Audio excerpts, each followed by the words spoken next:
Over the last number of years, Motorola has gone through what you might describe as a little bit of a glow up.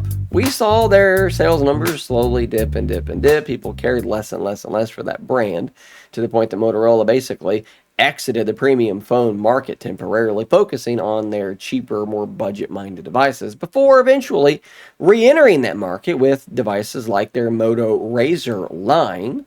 Now they've got the more premium slab phones like the Moto Signature, which has actually reviewed quite well, and of course the Moto Razr Fold, which is launching currently. Mine is actually due to be delivered tomorrow. But now we have this very strange piece of news, which I do think is a major concern, or should be a major concern for Motorola, because it threatens to erode the very trust people might have, either still or now currently growing, in that brand. And it is one of the most bizarre stories I've seen in quite some time.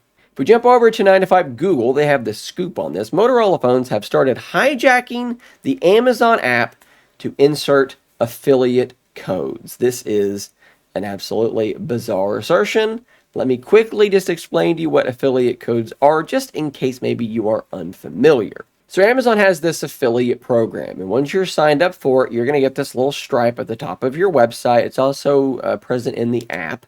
And if I see a product, I can get a link for it, copy that link, and then if you click on that link and then make any purchase at all through Amazon, all Amazon cares about is that I got you onto Amazon.com. So it's not just that product, it's any product for the next like 24 hours. If you purchase something, I'm going to earn commission on that, or anyone whose link you are clicking. Now, there are tons of different companies that do this. Amazon does this. There's a company called Howl.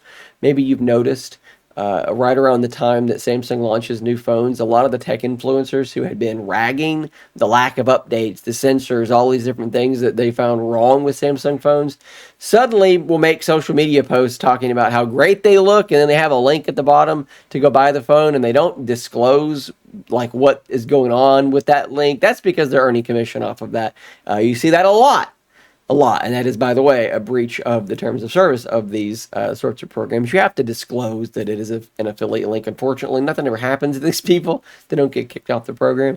That's a bit of a little pet peeve of mine. Getting back to this article here, that's what 9 to 5 Google is alleging that Motorola is basically doing. And they've got a video showing this in action. So here's their video. What you're going to see first, they're going to click on the Amazon app on their desktop, and it opens up perfectly normally, nothing going on. Then they go into their app drawer, and whenever they click on it there, rather than going to Amazon, it takes you to this URL. And then after that, it takes you to the Amazon app. It redirects you to the Amazon app. So there is something being injected in the app drawer that redirects you to this URL, and then that takes you to Amazon. Now, 9 to 5 Google did some additional snooping around, some additional digging, and the story gets even stranger from here. So you may have noticed the URL that it is redirecting through, kiraavowed.com/learn, okay, whatever. This is kira-avowed.com. It is redirecting through Kira's fashion finds.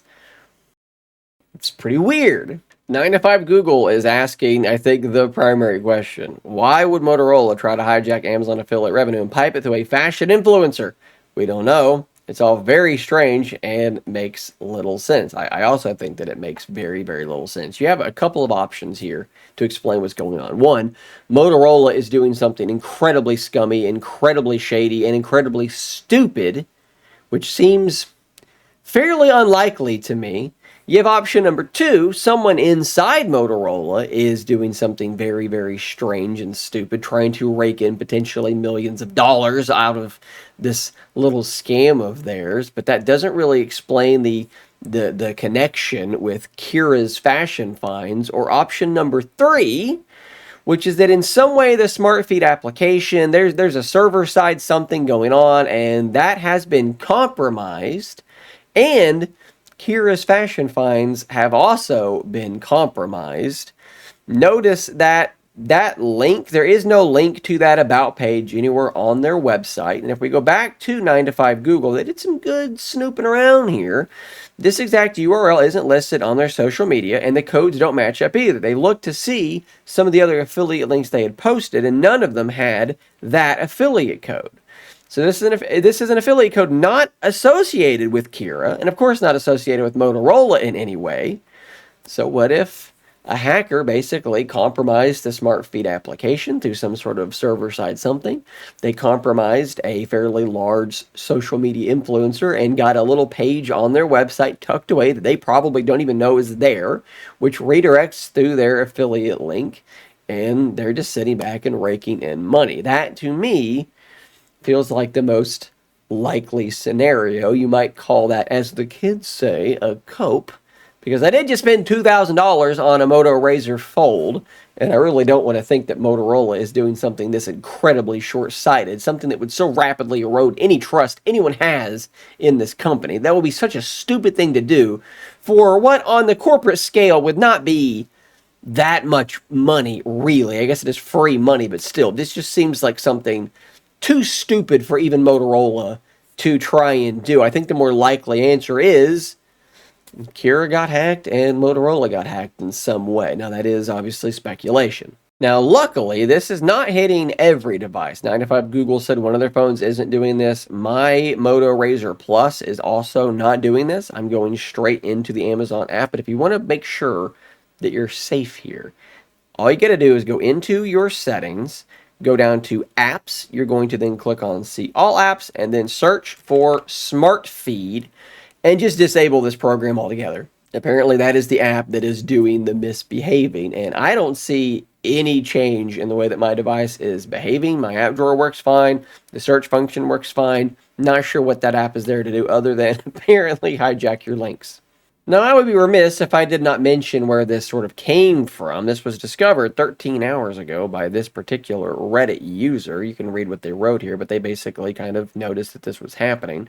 They went to ADB and they got this little log cat here, which kind of describes exactly what we're talking about. If you look through the logcat, you can see the phone trying to launch the correct Amazon package, but then getting redirected to this KiraAbout.com. But you can also see something else interesting happening here.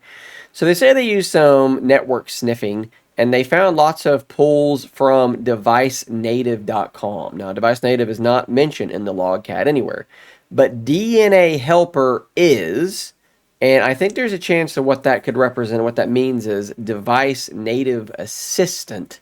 And I think that there's a chance that DeviceNative.com is where this compromisation sort of took place. That's the server-side thing that I was kind of alluding to. What is device native? Well, it's personalized on-device mobile ad serving without sharing user data. And you can kind of see examples here. On-device means total user privacy, data from apps on the device, device native platform, personalized and relevant advertisements. Basically an SDK that is white label that OEMs can purchase and integrate into their device, and it allows them to serve ads within their device. And you can see all kinds of different examples of that on their website. This is what Device Native does. Do I think it is a coincidence that we are seeing requests from DeviceNative.com alongside this taking place, that DNA Helper, Device Native Assistant, the SDK being referenced in there?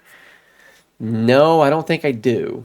Obviously, this is a lot of speculation, but I do wonder if this was not the avenue, the entry point for this having taken place. Now, the bad news for Motorola is, regardless, this is really bad press, because people are going to see this and be like, oh yeah, of course, you're using this little ad injecting thing on your phone that isn't even secure. Motorola can't keep your data secure, da, da, da. It's going to go on and on and on. So this is really bad news for Motorola in general, even if it was, as I tend to think, a third-party malicious actor. Still very, very bad news. Guys, thanks for watching. Let me know your thoughts in the comments down below. I bet I know what they're going to be. I'll see you on the next one. And until next time, stay nerdy, my friends.